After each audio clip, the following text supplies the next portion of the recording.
இப்போ குறிப்பிட்ட ஒரு உறவுன்னு சொல்லணும் அப்படின்னாக்கா, மாணவர்கள் ஆசிரியர்களோட ரிலேஷன்ஷிப்பை பற்றி தொடர்ந்து இப்போ நிறையா பேச வேண்டியிருக்கு. ஏன்னா இப்போ வந்து ஆசிரியர்கள் வந்து மாணவர்களுக்கு சிறந்த வழிகாட்டிகளாக இருக்கணும், மாணவர்களும் ஆசிரியர்களை பின்பற்றி நல்ல முறையில் நடக்கணும். இது ரெண்டுமே வந்து ரொம்ப முக்கியமான ஒரு நிகழ்வு.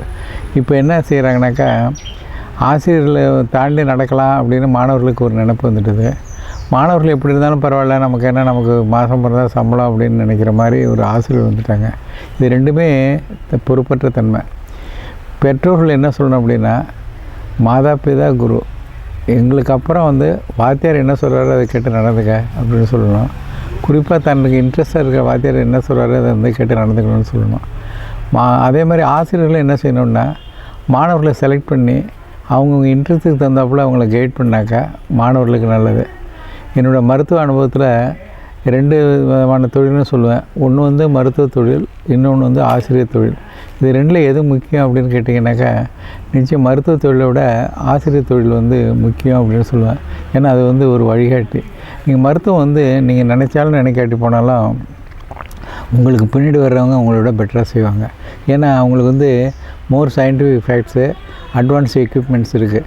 இப்போ அவன் ஒரு காலத்தில் அல்ட்ராசவுண்டு கிடையாது, இப்போ எம்ஆர்ஐ வரைக்கும் வந்துட்டுது, இப்போ சிடி ஸ்கேன் வந்துட்டுது, இப்போ இமேஜ் கைடட் பயாப்சி வந்துட்டுது. இப்போ நான் ஆரம்பித்த ப்ராக்டிஸோட இப்போ இருக்கிற ப்ராக்டிஸ் வந்து எங்களை விட ஆவரேஜாக இருக்கிறவங்க வந்து பெட்டராக பண்ண முடியுங்கிறது வந்து டெக்னிக்கல் அட்வான்ஸு, சயின்டிஃபிக் அட்வான்ஸு.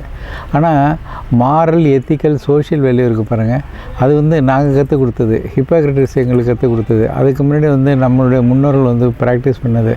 அதாவது தொழில் தர்மம், இதில் அதாவது ஆசிரியர்கள் வந்து எந்த ஃபீல்டுலேயும், மெடிக்கல் ஃபீல்டு மட்டும் இல்லை, சோஷியல் ஃபீல்டாக இருக்கட்டும், பொலிட்டிக்கலாக இருக்கட்டும், ஃபேமிலி லைஃபாக இருக்கட்டும், அது எல்லாம் தாண்டி வாழ்க்கை முறையில் வந்து நம்முடைய முன்னோர்கள் வகுத்தது. இந்த வாழ்க்கை முறையை வந்து மாணவர்களுக்கு கற்றுக் கொடுக்கணும். எங்கள் சீஃப் அடிக்கடி சொல்லுவார், if you do not learn subject it is alright, you can learn later, but you should learn manners first அப்படிம்பார்.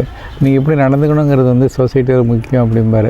இந்த மாதிரி மாணவர்கள் வந்து நல்வழிப்படுத்துறதுக்கும், மாணவர்கள் வந்து கூட்டமாக சேர்ந்து தவறுதலாக போனப்போ மாணவர்கள் எப்படி நேராக திருத்தி வந்ததும், மாணவர்கள் எப்படி எங்களை திருத்தினாங்கிறதையும் தொடர்ந்து சொல்கிறது வந்து எனக்கு வந்து பெருமையாக நினைக்கல, ஒரு கடமையாக நினைக்கிறேன். என்ன காரணம் அப்படின்னாக்கா, இதில் நான் தஞ்சாவூர் மெடிக்கல் காலேஜ், இது வந்து நான் என்னோடய மெடிக்கல் காலேஜ் லைஃப்லேயே ஆரம்பிக்கிறவங்களுக்கு ஈஸியாக இருக்கும். 1970 நான் வந்து இங்கே சீஃபாக எடுக்கிறேன். நான் எடுத்த உடனே அப்போ எனக்கு முன்னாடி டாக்டர் டி சுப்பிரமணியம்னு இருந்தார், டிஎஸ்னு. அவர் யார் அப்படின்னாக்கா, இப்போ தியாகராஜன் பிடிஆர் இருக்கார், அதாவது பன்வேல்ராஜனோட அப்பா, தியாகராஜன் பிடிஆர், சார் பிடிஆர், பழைய சீஃப் மினிஸ்டர். அவரோட அண்ணன் தியாகராஜ முதலியார்னு பேர். அவரோட அண்ணனோட பையன், பிடிஆருக்கு அண்ணன் பையன், பன்வேல்ராஜனுக்கு வந்து அண்ணன் பெரியப்பா பையன். இவங்க எல்லாம் ஒரே பாளையம் ஹவுஸ்னுட்டு ஒரே இதில் தான், இதில் சொக்கிய குளத்தில் இருக்கிறாங்க. இவர் வந்து எனக்கு முன்னாடி இருந்துட்டு இவர் போஸ்ட்டை வக்கேட் பண்ணிட்டு போகிறார், தஞ்சாவூர்லேருந்து மதுரைக்கு போகிறாரு. நான் மெட்ராஸ்லேருந்து மதுரைக்கு தஞ்சாவூருக்கு வந்து இந்த போஸ்ட்டில் வர்றேன், சீஃப் ஆனரரி சீஃப் போஸ்ட்டில் வர்றேன். இந்த போஸ்ட்டில் வந்தவுடனே அவர் அதுக்கு முன்னாடி அப்போ தான் வந்து சோஷியல் சர்வீஸ் ஆக்டிவிட்டீஸில் இருந்துட்டு போயிருக்காரு. Vice president of the social service அப்படின்ட்டு ஆர்கனைசேஷன். சோஷியல் சர்வீஸ் ஆர்கனைசேஷன் என்னன்னாக்கா, ஸ்டூடெண்ட்ஸ் வந்து இப்போ ஸ்டூடெண்ட்ஸில் வந்து 4 அசோசியேஷன் இருக்குது. ஒன்று வந்து ஜென்ரல் அசோசியேஷன், இன்னொன்று வந்து ஸ்போர்ட்ஸு, இன்னொன்று வந்து ஃபைன் ஆர்ட்ஸு, ஒன்று வந்து மேகசின், இன்னொன்று வந்து சோஷியல் சர்வீஸு. இந்த 4-5 அசோசியேஷனும் ஸ்டூடெண்ட்ஸு செக்ரட்டரிஸாக பிரித்து அவங்களுடைய செயல்பாடுகள் வந்து அவங்களே செய்கிறது மாதிரி. தஞ்சாவூர் மெடிக்கல் காலேஜில் வந்து சோஷியல் சர்வீஸ் வைஸ் பிரசிடெண்ட்டாக டாக்டர் டிஎஸ் இருந்தார். நான் வர்றப்போ டிஎஸ் போஸ்ட்டுக்கு நான் வந்துட்டேன், அதாவது ஆனரரி சர்ஜனாக நான் வந்துட்டேன். டிஎஸ் வந்து மதுரைக்கு ட்ரான்ஸ்ஃபர் ஆகி போயிட்டார். டிஎஸ் வேறு யாரும் இல்லை, பன்வேல்ராஜன், இப்போ இவரோட பெரியப்பா, இப்போ இருக்கிற மந்திரியோட ஃபைனான்ஸ் மினிஸ்டரோட பெரியப்பா, பழைய பன்வேல் தியாகராஜனோட அண்ணன் அவர். அவங்கெல்லாம் ஒரே வீட்டில் தான் இருக்காங்க. இப்போ ஃபேமிலி செப்பரேஷன் இல்லாமல் பாளையம் ஹவுஸ்னுட்டு அவங்க வீட்டில் இருக்கிறாங்க. இப்போ நான் வந்து vice president of the social service. இவங்க வாரம் இந்த ஸ்டூடெண்ட்ஸ் என்ன பண்ணுவாங்க, சோஷியல் சர்வீஸ்னாக்கா ஸ்டூடெண்ட்ஸில் ஒரு விங்கு, அவங்க என்ன பண்ணாங்கன்னா ஒரு செக்ரட்டரி, அவர் வந்து கிளாஸ் ரெப்ரசன்டேட்டிவ்ஸ்னு இருப்பாங்க. அவங்க என்ன பண்ணுவாங்க, வாரத்துக்கு ஒரு தடவை போயிட்டு வில்லேஜுக்கு போய் சோஷியல் சர்வீஸ் பண்ணுவாங்க. இவங்க வந்து நான் வர்றப்போ திட்டேங்கிற கிராமத்துக்கு போயிட்டு இருந்தாங்க. திட்டேங்கிற கிராமத்துக்கு போயிட்டு அங்கே போய் வாரம் சண்டே மார்னிங் போயிட்டு மத்தியானம் வரைக்கும் இருந்து சோஷியல் சர்வீஸ் பண்ணுவாங்க. இதுக்குள்ளே பணம் என்னன்னாக்கா அப்போ தான் ஃபஸ்ட்டு மெடிக்கல் எக்ஸிபிஷன் பண்ணியிருந்தாங்க.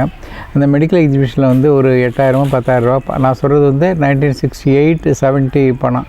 டிஎஸ் வந்து அந்த பணத்தை இதில் வச்சுருந்தார், தனி அசோசியேஷன் ஃபண்ட்ஸில் வச்சுருந்தார். அந்த ஃபண்ட்ஸு கையில் இருந்தது. 200 300 மருந்து. அப்போ 200 வாங்கினா ரொம்ப ஜாஸ்தி. இது அதாவது கைப்பண்ண ஸ்டூடெண்ட்ஸ் வந்து தாங்க எக்ஸிபிஷன் நடத்துகிற கைப்பணத்தை அடித்து அவர் நடத்திக்கிட்டு இருந்தார். அவர் போனோடனே என்கிட்ட கொடுத்துட்டாங்க.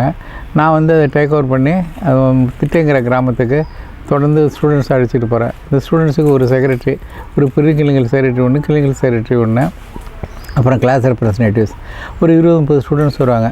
அது ஸ்டூடெண்ட்ஸு தங்களுடைய சொந்த பணத்தை எடுத்து கிராமத்துக்கு போய் சோஷியல் சர்வீஸ் பண்ணணுங்கிற ஒரு கான்செப்டை வந்து அப்போ வந்து க்ரியேட் பண்ணோம். ஸ்டூடெண்ட்ஸ் அதில் வந்து எங்களுக்கு காலம்புற ஒரு சண்டே மார்னிங் ஒரு 10 மணிக்கு 9 மணிக்கு புறப்பட்டாங்க. காலேஜில் இருந்தானாக்கா காலேஜ் பஸ் நேராக வீட்டுக்கு வரும். நான் என் ஒய்ஃபை கூட்டிக்கிட்டு என்னோடய பையன் இப்போ 1 வயசு 1.5 வயசு இருக்கும். அப்போ 1971 like was born in 1970 September. So 1.5 வயசு இருக்கும். 71 பையனுக்கு சின்ன பையன் ஒரு 5-6 மாதம் பிள்ளையும் கூட்டிகிட்டு வில்லேஜுக்கு போவோம். திட்டங்கிற கிராமத்தில் போய் முதல்ல சோறு செஞ்சேன். அங்கே நடந்த சம்பவங்களை பற்றி உங்களுக்கு என்ன டைம் ஆகிட்டுது அடுத்ததில் சொல்கிறேன். எப்படி நாங்கள் ஸ்டூடெண்ட்ஸ் கூட இப்போ ட்ராவல் பண்ணுறதுனால இன்டிமேட்டாக ஸ்டூடெண்ட்ஸோட பேர் தெரியும், அவங்களோட பழக்க வழக்கங்கள் தெரியும். திட்ட கிராமத்தில் போய் சோஷியல் சர்வீஸ் பண்ணிவிட்டு திரும்பி வருவோம். இந்த கிராமத்தை எப்படி விட்டோம் அப்படிங்கிறத பின்னாடி சொல்கிறேன்.